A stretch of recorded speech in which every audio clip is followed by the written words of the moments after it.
Nayana Verle's quiet life in Mahalakshmi Nagar hid a deadly secret. Rithvik Doss's greed and obsession turned love into murder. Arunesh Vale's sharp instincts uncovered the first signs of horror. Divya Arelle's loyalty revealed the truth of a toxic relationship. And Inspector Jayan Mirchand's relentless pursuit dragged a cunning killer into the light. This is the chilling story of the Mahalakshmi Fridge Case. Nayana Verle was 24 years old and lived in a quiet block of apartments in Mahalakshmi Nagar, a bustling yet tight-knit neighborhood. She had moved there 2 years earlier looking for independence and stability. To those who knew her, she seemed like a young woman with a simple life, someone who kept to herself, worked long hours, and returned home late at night. Her neighbors often saw her carrying grocery bags or walking quickly up the narrow staircase with her head lowered, avoiding unnecessary attention. Behind this calm routine, however, Nayana was living with a secret that very few people knew about. She was in a relationship with a man named Rithvik Doss, someone who did not belong to the quiet world she was trying to build. Divya Arelle, her closest friend, often worried about her. Divya and Nayana had grown up together in the same town, and she could sense that something was troubling her friend. Whenever Nayana spoke about her life in Mahalakshmi Nagar, there were moments when she hesitated, as if she wanted to reveal something but quickly changed the subject. Divya suspected there was more going on than Nayana was willing to admit. But she never pushed too hard. What she didn't know was that Nayana had become entangled in a toxic relationship with Rithvik, a man whose charm initially won her over, but whose darker side had begun to surface. Rithvik carried debts from failed business ventures and gambled recklessly. He often turned to Nayana for money, and when she resisted, he grew increasingly aggressive. For months she kept these struggles hidden, believing she could somehow manage the situation. But by early summer the tension between them had reached a dangerous level. Nayana had finally decided to distance herself from him, but Rithvik was not willing to let go. He began following her, showing up near her apartment without warning, and sending her endless messages. On the evening of her disappearance, the atmosphere in Mahalakshmi Nagar was like any other. Street vendors called out to customers, families gathered on their balconies, and children played cricket in the narrow lane. Yet, within the walls of Nayana's apartment, something was brewing that no one could have imagined.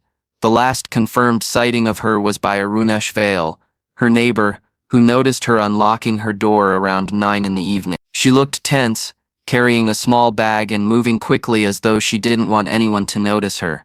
Arunesh thought little of it at the time. The following morning, her absence went largely unnoticed, as it was not uncommon for Nayana to leave early for work. But when another day passed without her return, subtle alarm bells began to ring. Divya tried calling her several times, only to hear her phone switched off. She sent messages that went unread. A visit to Nayana's workplace revealed that she hadn't been there for 2 consecutive days. Her colleagues expressed concern, as she was known for being punctual and responsible. By the 3rd day, whispers spread through the building. Arunesh mentioned that her apartment lights had not been switched on since that last night. The caretaker of the building knocked on her door but received no response. Some neighbors assumed she might have traveled without informing anyone, but others felt uneasy. Divya grew increasingly frantic, sensing that something terrible had happened. She began visiting the apartment every few hours, waiting for a sign of her friend's return. What none of them realized was that the answer to her disappearance was lying just a few feet away, hidden behind the closed door of her home. Inside, the refrigerator in her kitchen sat quietly, humming with an unnatural weight inside. It was taped shut, an attempt to conceal something sinister. The air in the apartment was beginning to change, but it would take time for the neighbors to connect the foul odor with the absence of the young woman they thought they knew. In those first days, Nayana's disappearance was a mystery layered in silence. To her neighbors, she was simply gone, vanished without explanation. To Divya, it was a nightmare she couldn't shake, her instincts telling her that Nayana would never just walk away. And for Rithvik, it was the beginning of a cover-up that he believed would protect him from the truth he was desperate to hide. The stage was set for a discovery that would shake Mahalakshmi Nagar to its core. Arunesh Vale had lived in the Mahalakshmi Nagar apartment block for years, long enough to notice even the smallest changes in the building's rhythm. When he first detected a strange smell drifting from Nayana Verle's apartment, he dismissed it as food gone bad. The building had thin walls, and odors often traveled easily from one home to another. But as the hours turned into days, the smell intensified, no longer resembling spoiled leftovers, but something far more pungent, heavy, and unsettling. Arunesh began to grow uneasy, replaying in his mind the last time he had seen Nayana entering her apartment late at night and never leaving again. At first he tried to ignore it, convincing himself that she might have left in a hurry and forgotten to clean her fridge or dispose of her trash. Yet by the second night, the stench grew so overpowering that even residents on the upper floors started to complain. The hallway outside her door became nearly unbearable. Some neighbors knocked, hoping she might answer, but no sound came from within. Curtains remained drawn, and the silence inside her apartment felt suffocating. Divya Arelle, who had been desperately searching for her friend, arrived that evening after yet another failed attempt to reach her by phone. The moment she stepped into the building, the odor struck her, making her heart race. She knew something was very wrong. The caretaker of the building was finally convinced to call the police. When Inspector Jayan Mirchand and his team arrived, they were met with a corridor filled with anxious residents, whispering theories and fears. Jayan had investigated dozens of missing person cases before, but the thick smell seeping through the cracks of Nayana's apartment door told him this was not going to be a simple disappearance. He ordered the lock to be broken and stepped inside with his team. The apartment looked ordinary at first glance. Shoes neatly placed near the entrance, a handbag on the couch, a stack of unopened letters by the table. Nothing appeared ransacked or disturbed, but the air inside was stifling, each breath laced with decay. As the officers moved from room to room, the source of the smell became impossible to ignore. It was coming from the kitchen. There in the corner stood an ordinary refrigerator. But unlike most, this one was bound tightly with layers of duct tape. The appliance hummed mechanically, its motor straining under the pressure of what was inside. Inspector Jayan exchanged a grave look with his team before instructing them to carefully cut through the tape. The sound of tearing adhesive echoed in the silent apartment, each layer removed, revealing the sinister intent behind it. When the final strip of tape was pulled away, the door creaked open, releasing a wave of foul air that forced several officers to cover their faces.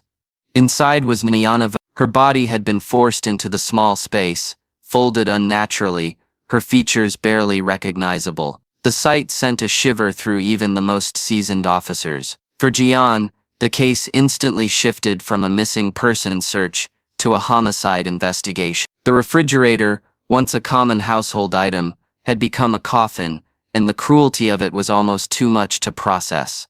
News of the discovery spread quickly through Mahalakshmi Nagar. Residents gathered outside the building, horrified and shaken. The neighborhood, usually filled with the chatter of children and vendors, now buzzed with fear and disbelief. How could such a gruesome act happen in their midst, without anyone noticing? Whispers turned to speculation, and suspicion fell heavily on those closest to Nayana. Divya collapsed when she was told the truth. She had held out hope that her friend was alive somewhere, perhaps held against her will but still breathing. The reality that Nayana had been inside her own apartment all along, hidden in the most chilling way possible, was unbearable. She immediately pointed investigators toward Rithvik Doss, the man she had warned her friend about, the man who had consumed her with fear in the final weeks of her life. For Inspector Jayan, the taped refrigerator was more than just evidence of a crime. It was a deliberate attempt to delay discovery,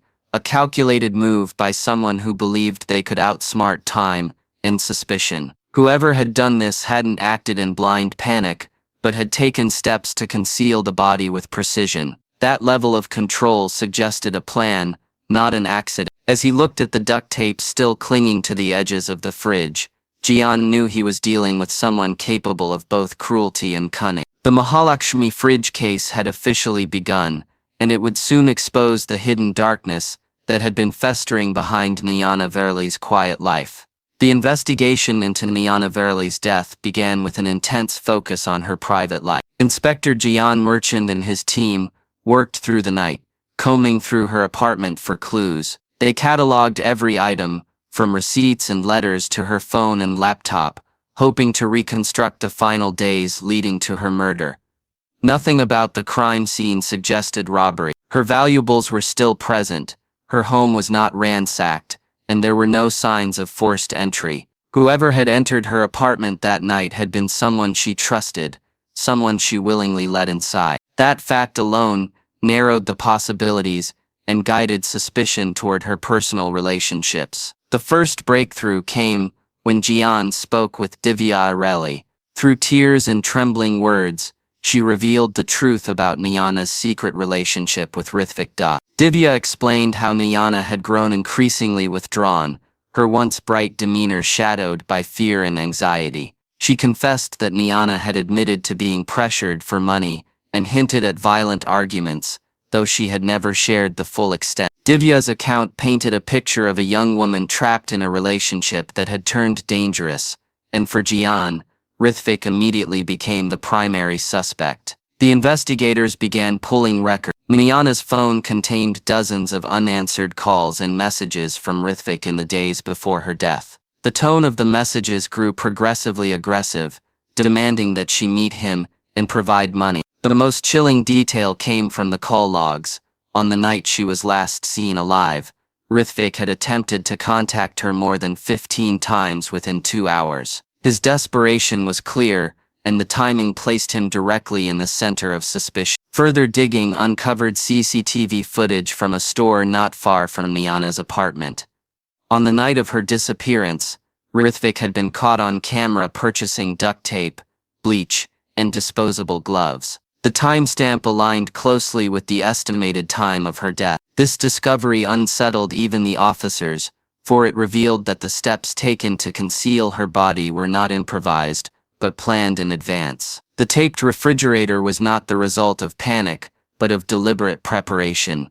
Jayan pressed deeper into Rithvik's background. Investigators learned that he had a long history of financial trouble. He had borrowed heavily from friends and acquaintances, often failing to return the money. Several people described him as manipulative and volatile, a man who projected charm but quickly turned threatening when denied what he wanted. He had a gambling habit that left him constantly chasing money, and Nayana, in his eyes, had been a reliable source, until she started refusing him. This refusal had created the spark that would ignite his fury.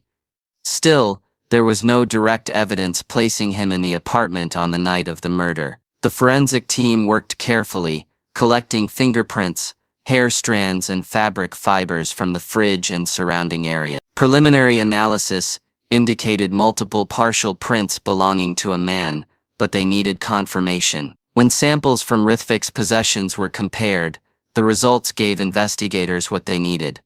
His fingerprints matched those on the duct tape wrapped around the refrigerator. This revelation turned the case from suspicion to near certainty. Jayan's team was convinced that Rithvik had murdered Nayana, but he had already disappeared. His phone was switched off, his apartment vacated, and his usual hangouts abandoned. The absence itself spoke volumes. Innocent people rarely vanish in the middle of an investigation. The challenge now shifted from proving guilt to finding the man who had orchestrated such a cold and calculated crime. While the police pursued him, the media began picking up the story. Headlines screamed of the Mahalakshmi Fridge Case, capturing the city's morbid fascination. Nayana's photograph appeared on television screens and newspapers, her face now symbolic of the hidden dangers lurking behind seemingly ordinary relationships. Neighbors who once passed her quietly in the hallways were shaken by the reality that she had been suffering in silence, her cries unheard until it was far too late. For Inspector Jayan, every new piece of evidence painted a clearer image of Rithvik's involvement, yet the man himself remained elusive. The investigation had gathered momentum, but the absence of the suspect created a gap that could not be ignored. Somewhere beyond Mahalakshmi Nagar, Rithvik Doss was moving, hiding and planning his next step, while the memory of Nayana's final hours pushed the investigators to chase him with relentless determination. The case had evolved from a discovery inside a taped refrigerator to a hunt for a man who believed he could escape justice. The search for Rithvik Doss began with urgency, for every day that passed allowed him more time to slip further away. Inspector Jayan Mirchand and his team pieced together fragments of his movements from bank records, witness accounts, and surveillance cameras scattered across the city. The first lead came from Nayana's bank account. On the very night she disappeared, a withdrawal of a large sum had been made from a nearby ATM using her card. CCTV footage showed Rithvik at the machine, nervously glancing over his shoulder as he collected the cash. That single clip confirmed two things: he had access to her belongings after her death, and he was using her resources to fuel his escape.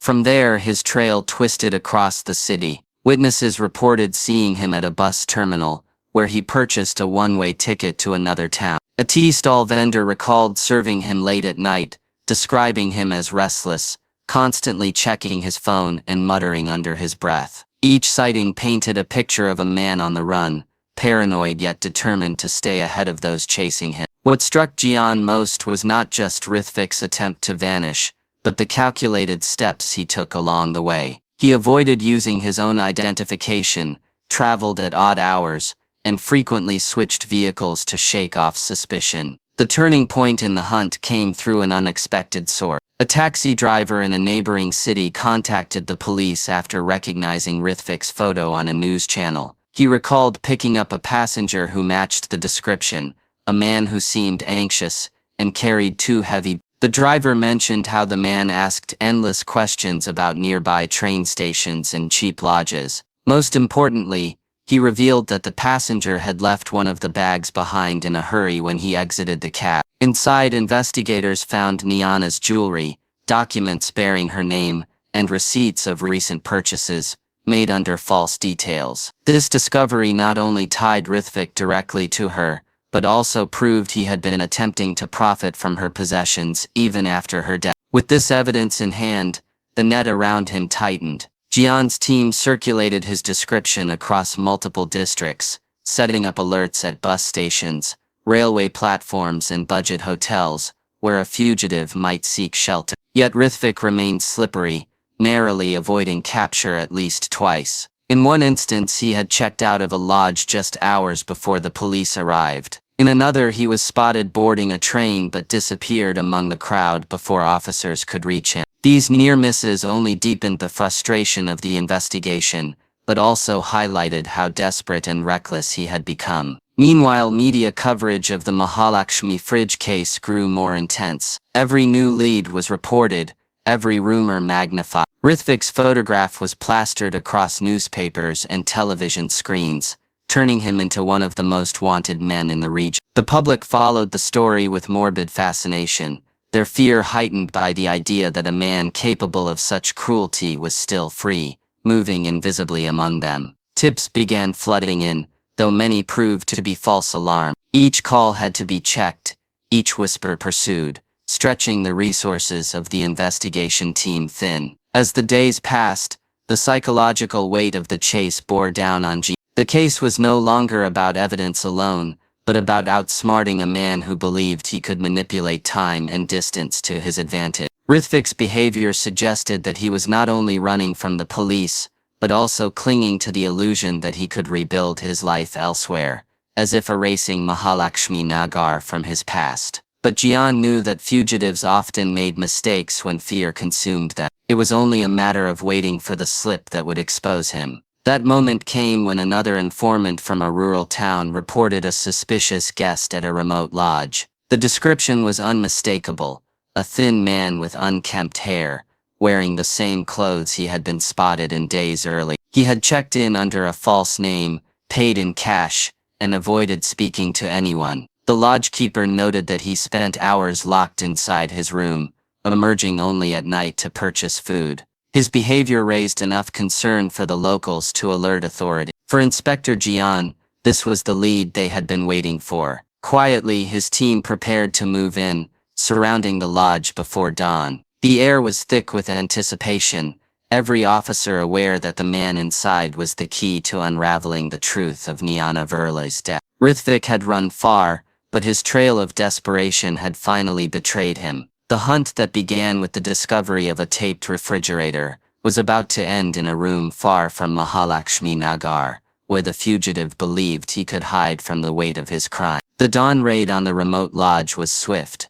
Inspector Jayan Mirchand and his team approached quietly, each step deliberate, each breath steady. They had prepared for resistance, but when the door to the dimly lit room burst open, Rithvik Doss was caught off guard. He sat hunched over a small table, his face pale and his eyes sunken from sleepless nights. Scattered around him were scraps of paper with scribbled notes, half-burnt photographs, and an almost empty bottle of cheap liquor. He made no attempt to flee, his body slumped as if the weight of pursuit had finally crushed him. The officers handcuffed him without struggle, and as he was led out into the early morning light, the townspeople who had gathered outside stared in silence, realizing the man they had unknowingly harbored was at the center of one of the most horrifying cases in recent memory. Back in custody, the interrogation began. At first, Rithvik denied everything, claiming he had not seen Nayana in weeks, but the evidence was stacked too heavily against him. The fingerprints on the duct tape,